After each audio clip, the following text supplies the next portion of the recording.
Welcome to the Weekly Blends Reality Check. I'm Corey Burris. I'm Lasse Lund. I'm Sam Lucena. And I'm Greg Santee. And this week we are talking about Killzone 3.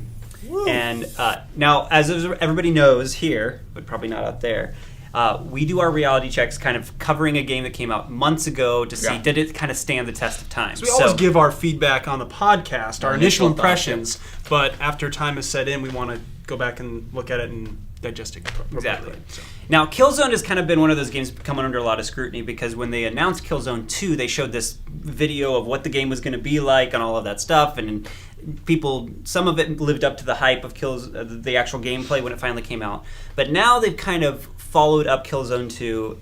It doesn't have a lot of that air of mystery around it on whether or not it'll live up to it. And so they released Killzone 3.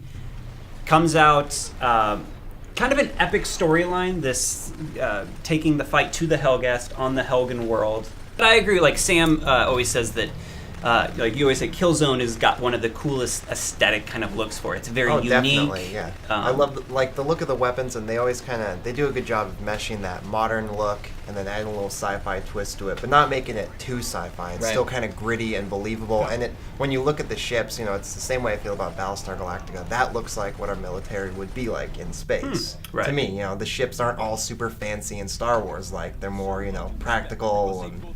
I really enjoy the look of this. And just the aesthetics of like the red glowing eyes gives that feeling of that kind of Nazi Germany kind of feel and aesthetic to it. And so you really don't like this army. Let's just go through like the main campaign. We played it both co-op and I played it single player. What's your guys' thoughts on it? I mean, Lasse hasn't played it, so he has no thoughts, but he might want to interject questions. So, which will be greatly invited. I had a blast playing the campaign. Now, I have not gone back and played it since I initially played through. I played through once full, and then I went and played some moments through again, but I didn't go play through 2 full playthroughs. But looking back on what I played, they had a great variance of the different play styles they added in there. You were doing a lot of different things, everything from your standard just run and gun stuff to operating heavy machineries, the jetpacks. The stealth mission was by far my favorite part of that entire game. Well, they just did it so well. Like they gave you that openness. It wasn't like a trial and error type of thing. You could go in trial and error and get the achievement for never alerting guards, but there was a lot of moments where you could sneak up behind guys, do certain things, and if you did alert them, you really felt this panic of everything rushing at you. Like, how do I stop this onslaught that I just kind of asked for by setting off all these alarms? So, yeah, I agree. If you look at past Killzones, they've been very brown, very greenish, and this one has some of those tones, so it didn't totally abandon it, but they got a little psychedelic. The stealth mission in particular, going through this forest, and they did a good job of making this forest feel like it was on another planet. It felt like it was part of something else that was very weird plants that explode and had kind of a Star Wars-esque feel. Like if you think of some of the stuff that they put in the newer Star Wars, it kind of felt like that. So. Yeah. Sam, what did you think? I really enjoyed the campaign. We played together in co-op, Corey, so I had a blast in co-op, and I haven't played single player, so I don't know if there's much difference there. But I agree with you. There's a lot of variety in the missions. Sometimes you're in this urban area, you're in jungles, you're in the desert. So I really, I get tired of a lot of games where it's you're going down the same hallways and you're in buildings all the time. So for me, variety of the missions is a big thing. I think one thing about the campaign that kind of pulled me out of it is they have these really well done cinematics, but when the cinematics, they'll just kind of cut at the end of a cinematic, and something's happening and the cinematic will end, and then your guys are standing somewhere, and it's like, but it isn't a nice smooth transition in. For instance, there's one where you're in this vehicle and it rolls off the road, and then you're way away from the vehicle when you start, and it's like, well, how did we get out of that? The thing was flipped over down in a canyon, and now we're fine. So, but it wasn't a big enough issue that it ruined the experience for me. But it's one of the small things jarring, that's important. It is, it definitely kind of, because you get sucked in, you really like the world, and then it's kind of like, whoa, how did that happen? You get pulled out a little bit, so. I think this also, I don't know if I would say it suffers, but it has that same feel of Modern Warfare 2 had, where it's a shorter campaign. You could probably bust through it in 5 to 6 hours if you really laid it and said, we're going to finish this thing, and especially in co-op if you play it on the right difficulty and you didn't die too much. But at the same time, it never, because I think that helped with the pacing of it. Like, I never felt like, come on, will this section end? You know, like you sometimes get that in certain games where So it was it's not just, artificially extended. Exactly. And it was like, it really was kind of the perfect length for that type of game.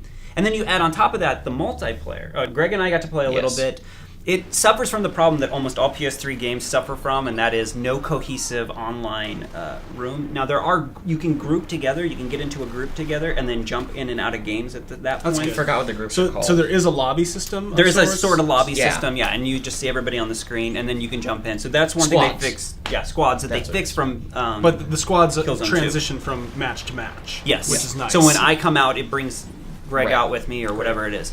And so, honestly, I didn't feel like they changed a lot. I mean, they added all the cool stuff that they had in the single player, so like the mech suits and those different things, and that kind of adds to the gameplay. But it's still, it's Killzone. It's the same type of thing. It's a little tighter just because the controls are a little bit better, but it has that moving, that transitional, like this is your objective, and when you're playing that game type. Yeah, but that's the main game type, Warzone. In Killzone 2, one of the biggest frustrations was you'd get into a match, and because it had that rolling objective thing, you'd be in a match for an hour, and if you quit early, you'd lose all your bonus points and everything. You don't lose bonus points. Okay. But you don't they get also the finishing the match. So in Killzone 3, have they refined that experience a little bit? Well, they've done a couple of things. It's still, you play a lot. They are longer matches. They're not for the as most they're part. not It's an kind of hour, like though. Battlefield, right? In a lot of ways, Yeah, these definitely. longer matches, but you still get experience for doing all of them.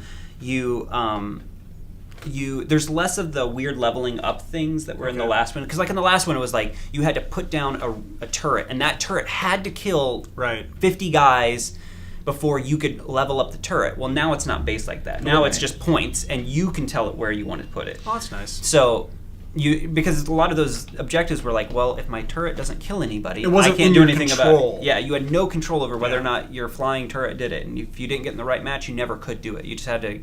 It was the war of attrition kind of thing. Just over time, maybe eventually you'd hit that point. There was an objective-based co-op mode where you had one team that was kind of.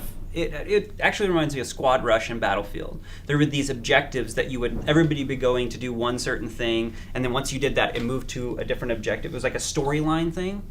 It was like because it had the cutscenes in the multiplayer, which was really creative. And it was cool because it puts your character. So if my character, whatever he looked like, if I did really well in that kind of round, it would show me in the cutscene that would lead to the next point. It's a really cool idea, and I wish that more games would integrate it. Yeah, it was a really cool idea. It wasn't fully fleshed out. I mean, the problem again with Killzone 3 is the online experience on the PS3. Yes. So hopefully that will be fixed on the PS4. But we always do a rating system. I actually think that Killzone 3 is probably one of my favorite games that's come out so far this year.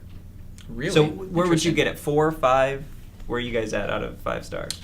I would probably give it a 4, because it did obviously have some online problems that definitely took away from the experience. But overall, it was like I loved the campaign. It was a really great campaign, so I would give it 4 out of 5.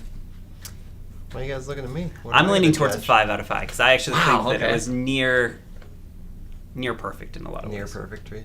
I think I'm going to go with a 4 because I mean the sound quality, the voice acting is phenomenal. But again, the cutscenes like that. When I get into a story, I like kind of getting sucked into it and kind of feeling like you're part of it. And when the way that they cut out, it really kind of took me out of the story. So I'm going to knock it a point for that. But overall, the gameplay is really solid. So give it a 4. So definitely check it out. Killzone 3, 4 out of 5.